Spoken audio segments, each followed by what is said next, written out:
Courtroom Officer. Thank you, Madam President. Your Honours. On 7 March 2025, Pre-Trial Chamber 1 concluded that there were reasonable grounds to believe that Mr. Dutet is criminally responsible pursuant to Article 25(3)(a) of the Rome Statute as an alleged indirect co-perpetrator for the crime against humanity of murder pursuant to Article 7(1)(a) of the statute as follows. A. Murder of at least 19 persons, allegedly drug pushers or thieves, killed by members of the Davao Death Squad in various locations in or around Davao City, Philippines between 2011 and 2016. B. Murder of at least 24 persons, allegedly criminals, such as drug pushers or thieves or drug users, killed by or under the supervision of members of the Philippines law enforcement, sometimes with the assistance of persons who were not part of the police, at various locations in the Philippines between 2016 and 2019. Merci beaucoup, Madame la... Thank you, Madam Courtroom Officer. Mr. Duterte, I'm not going to ask you to stand up because I know your condition, so I'm going to allow you to remain seated. You have just heard the reading of the charges, which are in accordance with the content of the arrest warrant you received. This means that you have been informed of the crimes of which you are accused. And this concludes the examination of the first point mentioned above. I will now turn to the second point, which concerns your rights as a suspect before this court. I will summarize some of these rights, which are of particular importance at this stage of the proceedings. Those rights are as follows. You can benefit from the assistance free of charge of a competent interpreter and benefit from the necessary translations to meet the requirements of fairness. You have the right to have the time and facilities necessary to prepare your defence and to communicate freely and confidentially with the counsel of your choice. You have the right to remain silent, and you cannot be forced to testify against yourself or to confess guilt. You can also make statements in your defence without taking an oath. In addition to any other disclosure provided for in the statute, the prosecutor must disclose to you, as soon as practicable, evidence in his possession or at his disposal that shows or tends to show your innocence or to mitigate your guilt, or that could undermine the credibility of the evidence against you. At the confirmation of charges hearing, you can contest the charges, challenge the evidence presented by the prosecutor, and present evidence. There will be no trial if the charges are not confirmed or if the proceedings against you are completed.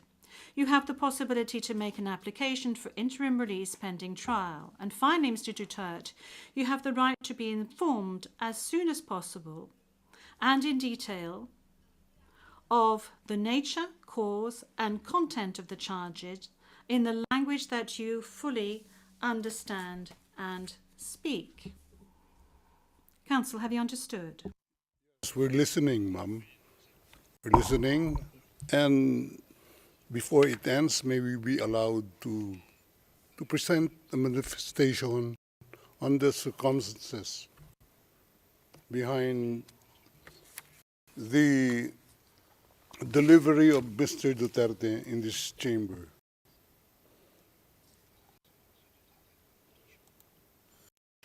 Oui, Maître, je dois d'abord demander... Yes, counsel. This is as part of the procedure, and as we've said since the very outset, I need to ask Mr. Duterte himself to make observations as to the condition of his surrender to the court and the conditions of his detention at the detention facility of the court since his arrival. If he can please tell us these details. Thank you. Can I... Oui, maître. Oui. The presiding judge. Yes, counsel. Please. 2 days ago, the whole world has witnessed the degrading fashion in which a former president of a sovereign country was bundled into a private aircraft and summarily transported to The Hague. To us lawyers, this would be called an extrajudicial rendition. To the less legally inclined, it was a pure and simple kidnapping. My client was denied all access to the legal recourse in the country of his citizenship, and this all in the nature of political score settling.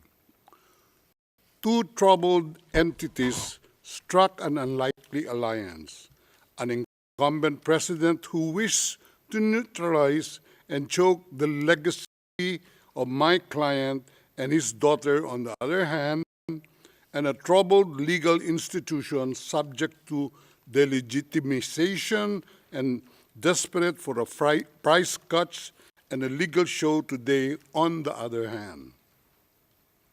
With this in mind, it is not surprising that my client was abducted from his country. ICC private jets do not drop out of the thin air. That jet which received my client was coordinated in advance.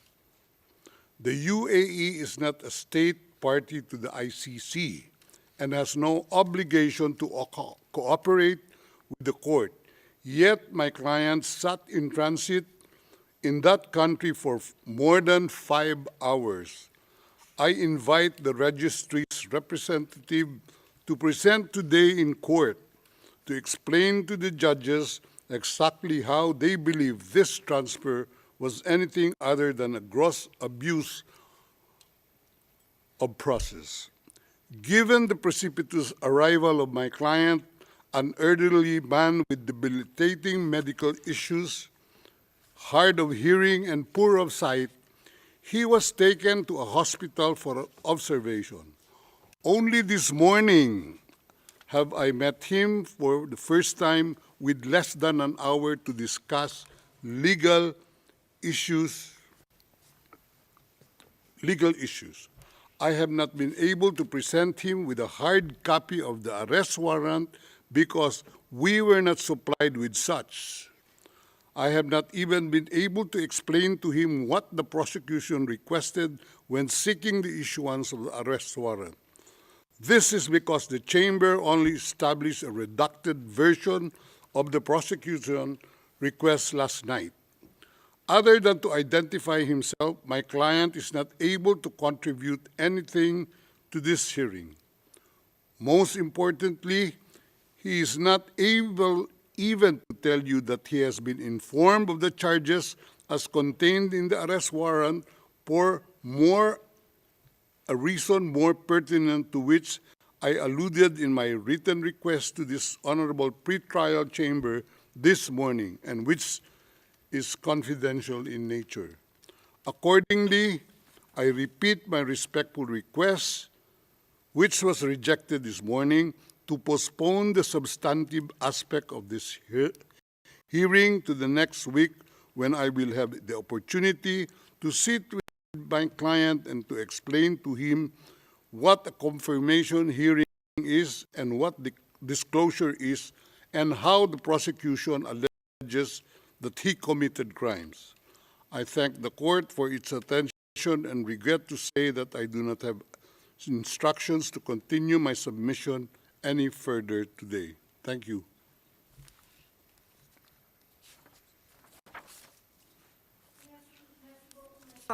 D'abord, concernant... Thank Thank you, Counsel. Now, with regard to the health issues of Mr. Duterte, I believe that the court has taken specific measures with regard to his health situation, and I note that subsequent to his arrest and when he arrived at the detention centre, the court's doctor was of the opinion that you were fully mentally aware and fit, and that you have undergone further checks and tests at the detention facility.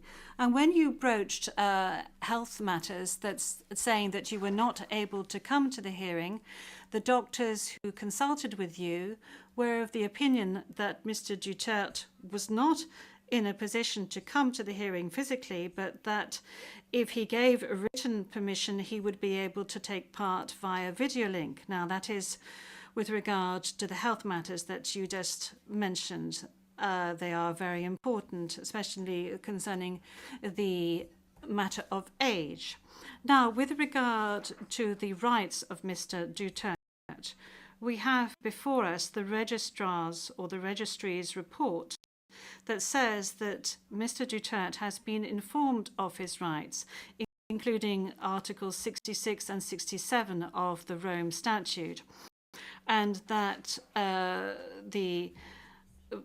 that he is aware of his rights and that he is also aware of the charges against him. We have before us the report of the registry saying that he was also aware of the warrant of arrest in the English language and that he is very well versed in the English language.